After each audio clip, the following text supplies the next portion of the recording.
মাওলানা ইসমাইল নূরপুরি, উপস্থিত বাংলাদেশ খেলাফত মজলিস ও সভাপতি সাহেব, কেন্দ্রীয় জেলা নেতৃবৃন্দ, সমবেত বাংলাদেশ খেলাফত মজলিসের নেতা কর্মী, সর্বস্তরের তৌহিদি জনতা, আমার প্রাণপ্রিয় নরসিংদী জেলাবাসী, আমি সর্বপ্রথম আল্লাহ পাক রব্বুল আলামিনের শুকরিয়া আদায় করছি যে মহান রব্বুল আলামিন আমাদের উপর থেকে, বাংলাদেশের মানুষের বুকের উপর থেকে জগদ্দল পাথরের মতো চেপে বসা জালিম স্বৈরাচারী নব্য ফেরাউন শাসক গোষ্ঠী শেখ হাসিনাকে অপসারণ করে এদেশের মানুষকে মুক্ত আকাশে নিঃশ্বাস গ্রহণ করার সুযোগ করে দিয়েছেন।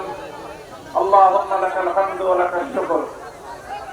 এরপরে আমি শ্রদ্ধা করে স্মরণ করছি পুণ্যাত্মা ওই সকল বীর শহীদদেরকে যাদের জীবন এবং আত্মত্যাগের বিনিময়ে বাংলাদেশে আমরা দ্বিতীয়বারের মতো স্বাধীনতা লাভ করেছি। 2009 সালের পিলখানা ট্রাজেডিতে শাহাদাত বরণ করে 57 জন দেশপ্রেমিক সেনা কর্মকর্তা, 2013 সালে শাপলা চত্বরে ঘুমন্ত আল্লাহ নবী প্রেমিক হেফাজতে ইসলাম বাংলাদেশের বহু অসংখ্য প্রায় শতাধিক শাহাদাতপ্রাপ্ত নেতাকর্মী আল্লামা সাঈদী রহমতুল্লাহ আলাইহির বিরুদ্ধে ঘোষিত বানোয়াট রায় মৃত্যুদণ্ডের বিরুদ্ধে প্রতিবাদী কোরআন প্রেমিক জনতার বিরুদ্ধে পাখির মতো গুলি করে হত্যা করা শতাধিক শহীদদেরকে স্মরণ করছি। দীর্ঘ এই সময়ে যে সকল বিরোধী নেতা কর্মীদেরকে অন্যায়ভাবে গুম খুন হত্যা করা হয়েছে স্মরণ করছি। 2021 সালে বাংলাদেশের স্বাধীনতার সুবর্ণ জয়ন্তী উদযাপনকালে ভারতের বিতর্কিত মুসলমানদের খুনি নরেন্দ্র মোদী প্রধানমন্ত্রীকে বাংলাদেশে এনে বাংলাদেশের মুসলমানদের ধর্মানুভূতিতে আঘাত দেওয়ার কারণে হেফাজতে ইসলামের পক্ষ থেকে যে প্রতিবাদ করা হয়েছিল সেই প্রতিবাদে গুলি করে হত্যা করা প্রায় 25 জনের মতো হেফাজতে ইসলামের বীর শহীদদেরকে। আর সর্বশেষ স্মরণ করছি 2024 সালের জুলাই এবং আগস্ট বিপ্লবে বাংলাদেশের প্রতিটি জেলায় জেলায় খুনি স্বৈরাচারী হাসিনার দোসর হেলমেট লীগ, হাতুড়ি লীগ, ছাত্রলীগ এবং প্রশাসনের মধ্যে ঘাটতি মেরে বসে থাকা দলীয় গুন্ডাদের গুলিতে নিহত 1.5 সহস্রাধিক। সর্বশেষ জাতীয় গণমাধ্যমের সূত্র অনুযায়ী 1581 জন শহীদদেরকে যাদের আত্মত্যাগ, রক্ত এবং জীবনের বিনিময়ে বাংলাদেশ আবার দ্বিতীয়বারের মতো স্বাধীনতা লাভ করেছে। সংগ্রামী সাথী ও বন্ধুগণ, আমি আজকের এই সুবর্ণ সময়ে স্বাধীনতা প্রাপ্তির এই দ্বিতীয় বিজয়ের এই সময়ে আমি বাংলাদেশের মানুষকে, বিশেষত আগস্ট বিপ্লবের সম্মুখ সারির সমরনায়ক যারা সেই বীর ছাত্র জনতাকে এবং বিশেষভাবে দেশের আলেম সমাজকে আমি সতর্ক এবং সজাগ করতে চাই। আমি বলতে চাই, বিজয় অর্জন করা যতটা কঠিন, বিজয়কে রক্ষা করা তার চেয়ে বেশি কঠিন। আমাদের অতীতের অভিজ্ঞতা রয়েছে, বাংলাদেশ এমনিতেই স্বাধীন হয়নি। এই বাংলাদেশ নামক 55,000 বর্গ মাইলের মানচিত্র আমরা খুব সহজেই পেয়ে যাইনি। এই মানচিত্র পেতে, এই স্বাধীনতা এবং এই বাংলাদেশের মুসলিম জাতিসত্তার এই অস্তিত্ব লাভ করতে আমাদেরকে অনেকগুলো আধিপত্যবাদী শক্তির বিরুদ্ধে লড়াই করতে হয়েছে। আমাদেরকে লড়াই করতে হয়েছে সেই ব্রিটিশ বেনিয়া শক্তির বিরুদ্ধে, আমাদেরকে লড়াই করতে হয়েছে পশ্চিমবঙ্গের আধিপত্যবাদী, সাম্রাজ্যবাদী এবং সাম্প্রদায়িক রবীন্দ্রনাথ ঠাকুরদের বিরুদ্ধে, আমাদেরকে লড়াই করতে হয়েছে পশ্চিম পাকিস্তানি খান পাঠানদের বিরুদ্ধে। আমরা সকলকে পরাজিত করে, সকল সাম্রাজ্যবাদী আধিপত্যবাদী শক্তিগুলোকে পরাস্ত করে তারপরে 1971 সালের 16ই ডিসেম্বর ঐতিহাসিক বিজয়ের মধ্য দিয়ে অভ্যুদয় ঘটেছিল বাংলাদেশের। 1971 সালের মুক্তিযুদ্ধের পূর্বাপর ঘটনাগুলোকে, ঘটনা প্রবাহকে যদি আমরা পর্যালোচনা করি, আমরা দেখতে পাই 71-এর মুক্তি মুক্তিযুদ্ধের সূচনা হয়েছিল আল্লাহর উপর অবিচল আস্থা এবং বিশ্বাসের মধ্য দিয়ে। বলা হয়েছিল ইনশাআল্লাহ মুক্ত করে ছাড়বো। ইনশাআল্লাহ অর্থই হলো আল্লাহর শক্তির উপর অবিচল আস্থা এবং বিশ্বাস স্থাপন করা। যে সংগ্রাম শুরু হয়েছিল আল্লাহর উপর অবিচল আস্থা এবং বিশ্বাসের মধ্য দিয়ে, যেই স্বাধীনতা সূচিত হয়েছিল একটি অঙ্গীকারের ভিত্তিতে, স্পষ্ট অঙ্গীকার করা হয়েছিল 1970-এর জাতীয় নির্বাচনের প্রাক্কালে বলা হয়েছিল কোরআন সুন্নাহ বিরোধী কোন আইন তৈরি করা হবে না। তাহলে যেই সংগ্রাম হলো ইনশাআল্লাহ বলে, যে মুক্তিযুদ্ধ হলো কোরআন সুন্নাহ বিরোধী কোন আইন তৈরি না করার অঙ্গীকার এবং কমিটমেন্টের উপর, সেই মুক্তিযুদ্ধে বিজয় অর্জন করার কিছুদিন পরেই আমরা নির্মম ইতিহাস প্রত্যক্ষ করেছি। বাংলাদেশের সেই স্বাধীনতাকে ছিনতাই করা হয়েছে। অন্য আরেকটি দেশের সংবিধানের মৌল 4 নীতি, তাদের সংবিধানের মূল নীতিগুলোকে একটি প্রেসক্রিপশনের মাধ্যমে বাংলাদেশের 7 কোটি মানুষের ইচ্ছা এবং অভিপ্রায়ের বিরুদ্ধে একটি শুধুমাত্র ছোট্ট চিরকুটের মাধ্যমে বাংলাদেশের সংবিধানে অন্তর্ভুক্ত করে 72-এর চেতনা দাঁড় করায় 71-এর চেতনাকে ছিনতাই করা হয়েছিল। আর এই বিগত অর্ধ শতাব্দীকাল এদেশের মানুষকে 71-এর চেতনার কথা বলে 72-এর চেতনা গেলাবার চেষ্টা করা হয়েছে। আর যখনই এদেশের মানুষ 72-এর চেতনা গিলতে অস্বীকার করেছে, যখনই এদেশের মানুষ পাকশালীর চেতনাকে গিলতে অস্বীকার করেছে, যখনই এদেশের মানুষ ইসলামিক চেতনায় উজ্জীবিত হওয়ার চেষ্টা করেছে, তখনই সেই ইসলাম প্রিয় জনতাকে, দেশপ্রেমিক জনতাকে রাজাকার এবং স্বাধীনতা বিরোধী আখ্যায়িত করবার পায়তারা চালানো হয়েছে। এই পায়তারা চলতে চলতে চলতে চলতে যখন এদেশের ছাত্র জনতা কোটা সংস্কারের একটি যৌক্তিক আন্দোলন নিয়ে মাঠে নামল, এই আন্দোলন ফ্যাসিবাদের বিরুদ্ধে যাওয়ার কারণে ফ্যাসিবাদের নেত্রী, যুগের ফেরাউন, ইতিহাসের নির্মম হত্যাযজ্ঞের নায়িকা, খল নায়িকা শেখ হাসিনা এদেশের 4 কোটি আমার প্রাণ প্রিয় ছাত্র জনতাকে রাজাকারের বাচ্চা বলে গালি দিয়েছে। সেদিনই ভাগ্য নির্ধারিত হয়ে গিয়েছিল শেখ হাসিনা। তারা এদেশের মানুষকে নিয়ে ছিনিমিনি খেলতে খেলতে যখন 4 কোটি ছাত্রের বিরুদ্ধে সে অবস্থান গ্রহণ করলো, তারপরে আমরা কি দেখলাম? এদেশের প্রতিটি শিক্ষাঙ্গন থেকে, প্রতিটি বিশ্ববিদ্যালয় থেকে, প্রতিটি কলেজ স্কুল থেকে, প্রতিটি আলিয়া এবং কওমি মাদ্রাসা থেকে একটা অভিন্ন স্লোগান উচ্চারিত হলো, যদি অধিকার চাইলে রাজাকার হতে হয়, যদি বৈষম্যের বিরুদ্ধে কথা বললে রাজাকার হতে হয়, যদি ইসলামের পক্ষে কথা বললে রাজাকার হতে হয়, গোটা বাংলাদেশের 4 কোটি ছাত্র জনতা এক সুরে স্লোগান তুলে উঠল, আমি কে তুমি কে, আমি কে তুমি কে। পরিষ্কার ভাষায় আমরা বলতে চাই, 71-এর সেই ঐতিহাসিক বিজয়কে 72-এর চেতনা দিয়ে যারা ছিনতাই করেছিলেন, 2024-এর 5ই আগস্টের ঐতিহাসিক বিজয়কে আবার তারা ছিনতাই করার জন্য নতুন ভাবে পায়তারা শুরু করেছে। আমরা পরিষ্কার ভাষায় আমাদের অবস্থান স্পষ্ট করে দিচ্ছি। আমরা বর্তমান ইন্টারিম গভর্নমেন্ট, অন্তর্বর্তীকালীন সরকারকে আমরা প্রথম দিন থেকে সহযোগিতা করছি, এখনো সহযোগিতা করে যাচ্ছি, আগামী দিনেও এই সরকারকে সহযোগিতা করার ইচ্ছা এবং অভিপ্রায় আমাদের রয়েছে। আমরা চাই বাংলাদেশে সংস্কার হোক, আমরা চাই বাংলাদেশের নির্বাচন ব্যবস্থা থেকে শুরু করে প্রতিটি উপনিবেশবাদী ব্যবস্থা সংস্কার হোক। আমরা একটি স্বাধীন দেশ, একটি স্বাধীন জাতি হিসেবে নিজেদের শিক্ষা ব্যবস্থা, নিজেদের বিচার ব্যবস্থা, নিজেদের অর্থ ব্যবস্থা, নিজেদের রাজনৈতিক ব্যবস্থা, প্রতিটি ব্যবস্থাকে একটি স্বাধীন জাতি হিসেবে আমাদের 1000 বছরের ঐতিহ্যের আলোকে আমরা গড়ে তুলব। কিন্তু আমরা লক্ষ্য করছি সেই পতিত পরাজিত শক্তি তারা পরাজিত হয়েছে। এখন তারা ষড়যন্ত্রের মাধ্যমে পেছন দরজা দিয়ে আবার বাংলাদেশে ঢুকে পড়বার পায়তারা চালাচ্ছে। ফ্যাসিস্টের দোসরেরা অনেকেই এখনো প্রশাসনের বিভিন্ন জায়গায় ঘাটতি মেরে আছে। বিভিন্ন জায়গায় তারা সেই ফ্যাসিবাদের প্রতিনিধিত্ব করছে। তারা শিক্ষা ব্যবস্থায় বাংলাদেশের চেতনার বিরুদ্ধে বিভিন্ন শিক্ষা কারিকুলাম আমার সন্তানদেরকে জোর করে গেলাবার চেষ্টা করছে।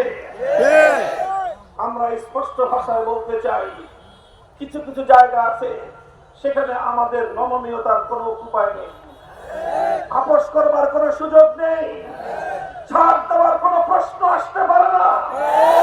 তার মধ্যে একটা হলো শিক্ষা ব্যবস্থা। আমরা আমাদের মাদ্রাসার শিক্ষা ব্যবস্থার জন্য সরকারের কাছ থেকে বড় ধরনের কোনো বরাদ্দ চাই না, তেমন কোনো সহযোগিতা আমরা অতীতেও চাইনি। আগামী দিনে রাষ্ট্রের কাছ থেকে আমাদের কওমি মাদ্রাসা শিক্ষার উন্নয়নের জন্য আপনাদের কাছ থেকে আমরা কোনো সহযোগিতা প্রত্যাশা করব না।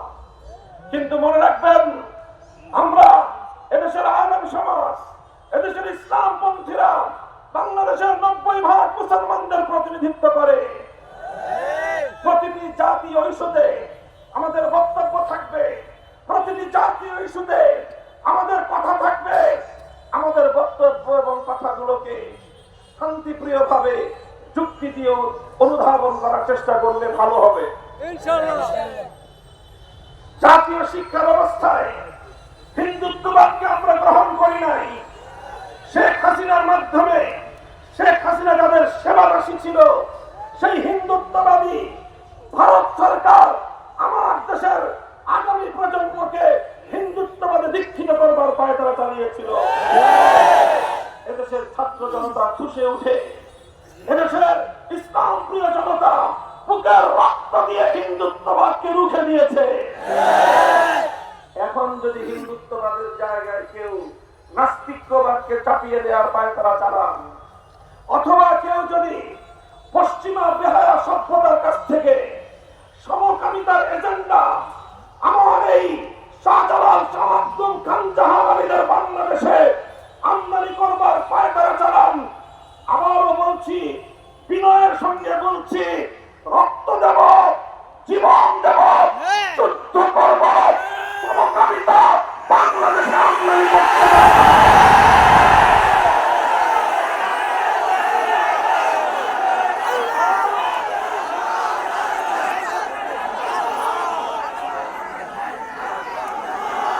সমকামিতার এই অসভ্য অশ্লীল এই কালচারকে প্রমোট করে বাংলাদেশে কেউ জাতীয় শিক্ষা ব্যবস্থার কোন পর্যায়ে ভূমিকা রাখতে পারবে না। বাংলাদেশের মানুষের সেন্টিমেন্ট, মানুষের ধর্মীয় আবেগ অনুভূতিকে যদি কেউ আঘাত দেওয়ার চেষ্টা করে, আমরা যে কোনো মূল্যে সে অপশক্তিকে প্রতিহত করব। আমরা বাংলাদেশ সাম্প্রদায়িক সম্প্রীতির অনন্য দৃষ্টান্ত স্থাপনকারী বাংলাদেশ। এদেশে সকল সংখ্যালঘু, হিন্দু, বৌদ্ধ, খ্রিস্টান, উপজাতি সহ সকল সংখ্যালঘুদের জানের নিরাপত্তা, মালের নিরাপত্তা, সম্মানের নিরাপত্তা, ব্যবসা বাণিজ্যের নিরাপত্তা সহ ধর্ম পালনের স্বাধীনতার নিরাপত্তা রাষ্ট্র রক্ষা করবে, প্রশাসন রক্ষা করবে। রাষ্ট্র এবং প্রশাসন প্রয়োজন মনে করবে। অতীতের মতো আগামী দিনেও এদেশের আলেম সমাজ রাষ্ট্র এবং প্রশাসনকে সহযোগিতা করবে। সংখ্যালঘুদের ধর্মীয় অনুভূতি, সংখ্যালঘিষ্ঠ 90% মুসলমানদের ধর্মীয় অনুভূতিতে যদি কেউ আঘাত দেওয়ার পায়তারা করেন, একচুল পরিমাণ ছাড় দেওয়ার সুযোগ নাই। ভারত কয়েকদিন পর পর আমাদের প্রিয় নবী ইজ্জত দিয়ে ছিনিমিনি খেলে, নুপুর শর্মার ঘটনা রেশ কাটতে না কাটতে রামজি মহারাজ নিতেশ নারায়ণ রানে তারা আমার নবীকে কটাক্ষ করেছে। হিন্দুত্ববাদী মোদী সরকার আজও পর্যন্ত তাদের বিরুদ্ধে কোনো পদক্ষেপ গ্রহণ করেনি। গোটা ভারত জুড়ে মুসলমানদের রক্তে আগুন লেগেছে। ভারতের মুসলমানদের রক্তে আগুন বাংলাদেশে ছড়িয়ে পড়তে শুরু করেছে। আমরা আমাদের সরকারকে স্পষ্ট দাবি জানাতে চাই, প্রয়োজনে ভারতের রাষ্ট্রদূতকে তলব করুন, নিন্দা জানান। যদি এরপরেও তারা পদক্ষেপ গ্রহণ না করে, প্রয়োজনে ভারতের সঙ্গে কূটনৈতিক সম্পর্ক ছিন্ন করুন, রাজনৈতিক সম্পর্ক ছিন্ন করুন, ব্যবসা বাণিজ্যের সম্পর্ক ছিন্ন করুন। তারা আমাদের নবীকে কটূক্তি করবে, কটাক্ষ করবে, আর আমাদের দেশ থেকে তাদের দেশে টনকে টন ইলিশ মাছের রপ্তানি হবে। এই ফ্রি বাংলাদেশের মানুষের কাছে ভালো লাগে না। বলবেন মুদ্রা ভালো কথা, কিন্তু নবীর ইজ্জতের বিনিময়ে কোনো বৈদেশিক মুদ্রা আমরা চাই না। সরকারকে বলবো, ধর্মপ্রাণ মানুষের সেন্টিমেন্ট বুঝবার চেষ্টা করেন। আমরা পতিত ফ্যাসিবাদকে বাংলাদেশে পুনর্বাসিত হওয়ার কোন সুযোগ দিতে চাই না।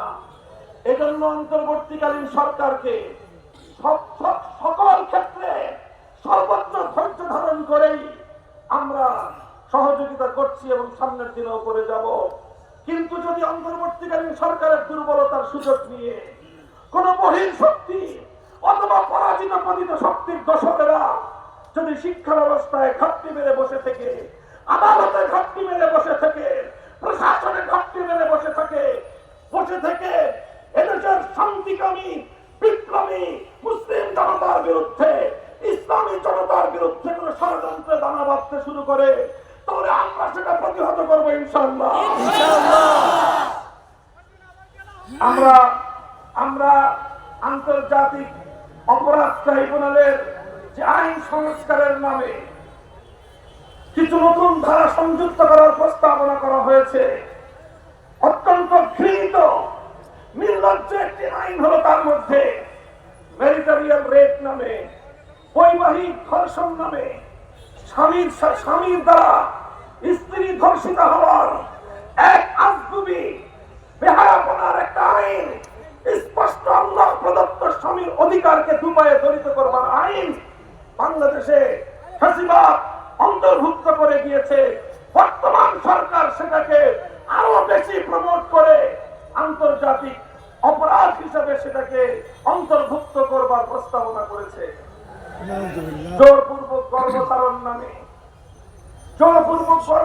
নামে স্ত্রীর উপর আল্লাহ প্রদত্ত স্বামীর যে অধিকার, তার যে দায়িত্ব, সে দায়িত্বের মধ্যে হাত বসাবার পায়তারা চালাচ্ছেন আপনারা। বিগত ফ্যাসিবাদের এই সকল অসম্পূর্ণ কাজগুলোকে কিছু লোক সম্পন্ন করার দায়িত্ব নিয়ে এই ধরনের চরম ইসলাম বিরোধী, সরাসরি কোরআন বিরোধী আইনকে আন্তর্জাতিক অপরাধ হিসেবে অন্তর্ভুক্ত করার সংস্কার প্রস্তাব দিয়েছেন। দেখেন, আমরা বাংলাদেশটাকে এখনই ইসলামিক স্টেট হিসেবে ঘোষণা দিচ্ছি না, তবে বাংলাদেশ মুসলিম রাষ্ট্র। এদেশের মুসলমানদের কোরআনের প্রতি, আল্লাহ নবীর প্রতি, ইসলামী ছিল শাশ্বত সমাজ ব্যবস্থা, পরিবার ব্যবস্থাকে ভেঙে দেওয়ার আপনারা কোনো পায়তারা করেন, তাহলে আমরা আপনাদের ভেঙে চুরমার করে দেব। এই সকল বিষয়ে আমাদের ছাড় দেওয়ার কোনো অবকাশ নাই। কথা বলেন ঠিক না বেশি? স্বৈরাচারী শেখ হাসিনা এদেশ থেকে নিপাত হয়েছে সম্মিলিত মানুষের সংগ্রামের মাধ্যমে। সেই সংগ্রামের মূল শক্তিটাই ছিল ঐক্যের শক্তি। স্কুল থেকে কলেজ, ইউনিভার্সিটি, সঙ্গে আমার মাদ্রাসার ছাত্ররা টেকনাফ থেকে তেতুলিয়ায় হাতে হাত ধরে যখন রাজপথে দাঁড়িয়ে গিয়েছিল, সংগ্রামের সময় নামাজের ওয়াক্তে রাজপথে দাঁড়িয়ে আল্লাহু আকবার আযান দিয়ে পিস ধরা রাজপথকে জায়নামাজ বানিয়ে সিজদায় লুটিয়ে পড়েছে, দুহাত তুলে খোদার কাছে ফরিয়াদ করে ফ্যাসিবাদ থেকে তারা মুক্তি কামনা করেছিল। তার সাহায্যে 5ই আগস্ট ঐতিহাসিক বিজয় অর্জন করেছে দেশের ছাত্র জনতা। এই ঐক্য, এই যে কওমি মাদ্রাসা, আলিয়া মাদ্রাসা, স্কুল কলেজ ইউনিভার্সিটির ছাত্রদের মধ্যে যে অভূতপূর্ব ঐক্য সাধন হয়েছে, দেশ বিরোধী ইসলাম বিরোধী চক্রের মাথা খারাপ হয়ে গিয়েছে। এই চক্র সবসময় আওয়ামী লীগের আশ্রয়ে প্রশ্রয় থেকে ইসলামের বিরুদ্ধে আঘাত করেছে। এখন আওয়ামী লীগের পতনের পর তারা ডক্টর ইউনূসের উপর ভর করার চেষ্টা করতেছে। ডক্টর সাহেব, আপনাকে কিন্তু আমরা এখনো পর্যন্ত সহযোগিতার করেছি, কিন্তু পতিত স্বৈরাচারী হাসিনার ভূত যদি আপনার কাঁধে চাপার চেষ্টা করে, সে ভূত তাড়াবার জন্য যা করতে হয় আমরা তাই করব।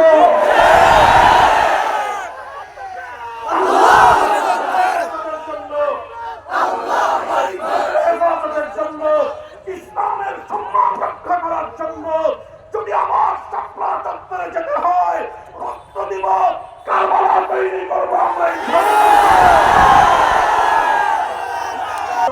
সম্ভব নয়, এজন্য প্রয়োজন আল্লাহ জমিনে আল্লাহ প্রদত্ত রাজনৈতিক বন্দোবস্ত। খেলাফত ব্যবস্থার বিকল্প নাই।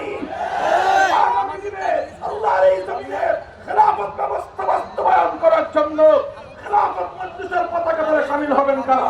ইনশাআল্লাহ। দেখা হবে রাজপথে, কথা হবে স্লোগানে স্লোগানে। স্লোগান তুলুন, খোদার আকাশ খোদার জমিন, খোদার আকাশ খোদার জমিন, খোদার আকাশ খোদার। বাংলাদেশ জিন্দাবাদ, বাংলাদেশ খেলাফত মজলিস জিন্দাবাদ।